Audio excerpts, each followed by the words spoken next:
ये माँ की खिदमत करने वाले एक इंसान की सच्ची और रुला देने वाली कहानी है। आगे क्या हुआ आप खुद देखें। यार किस्मत हो तो उमर जैसी, जिसको मदीने से बुलावा आ जाए। अमीर साहब सलाम वालेकुम। भाई उमर तैयारी करो, अल्लाह ने तुम्हारी दुआ सुन ली, हम मदीने जा रहे हैं। क्या? माफ करना अमीर साहब, मैं नहीं आ सकता।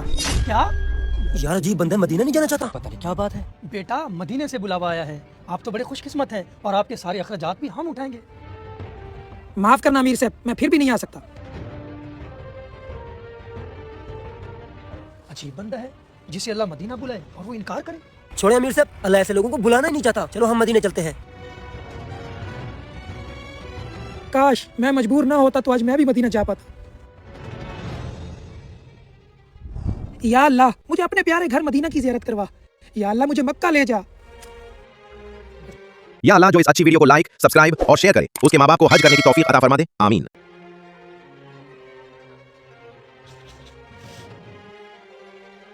अस्सलाम वालेकुम। क्या अस्सलाम वालेकुम?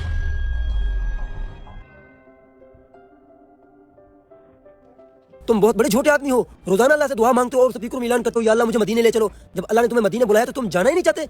बदबख्त आदमी। 4 घंटे के बाद। वैसे अमीर साहब हमने उमर से ना आने की वजह भी नहीं पूछी, मुझे तो बहुत बुरा लग रहा है। हाँ यार मुझे भी बुरा लग रहा है, वापस जाके पूछेंगे। मक्का पहुंचने के बाद। अरे ये तो उमर है, इसने तो कहा था मैं तुम्हारे साथ मक्का नहीं जाऊंगा, तो फिर ये यहाँ कैसे? मतलब इसने हमसे झूठ बोला था। घर आने के बाद।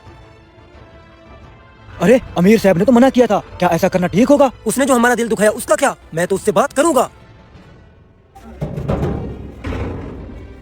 तुम एक झूठे इंसान हो। तुमने तो कहा था मैं मदीना नहीं जाना चाहता, लेकिन हमने अपनी आंखों से तुम्हें मक्के में तवाफ करते हुए देखा था। अगर हमारे साथ जाने में कोई मसला था तो हमें पहले ही बता देते। तुम्हारी ऐसी हरकत से हमारा दिल दुखा है। क्या भाई साहब ये क्या कह रहे हो? मैं भला झूठ क्यों बोलूंगा?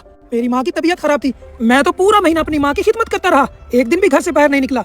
आपने किसी और को देखा होगा। अस्तगफिरुल्लाह, एक और झूठ। माफ करना भाई साहब, तुम्हारा कुछ नहीं हो सकता। चलो भाई। अब हमें सारी बात समझ में आ गई कि उमरा हमारे साथ क्यों नहीं आया था। सुनो, मैं उमर के घर जा रहा हूँ, तुम सब भी पहुंचो।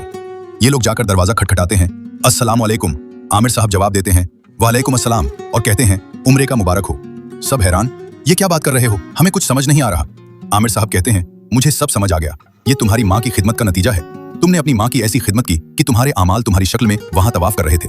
हमने अपनी आंखों से देखा। सब बोल उठते हैं सुभान अल्लाह, माशा अल्लाह। दोस्तों याद रखो, दुनिया में अगर कुछ मुफ्त मिलता है तो सिर्फ माँ का प्यार, वरना लोग कब्र खोदने के भी पैसे लेते हैं। अपनी माँ की खिदमत करो, उसी में तुम्हारी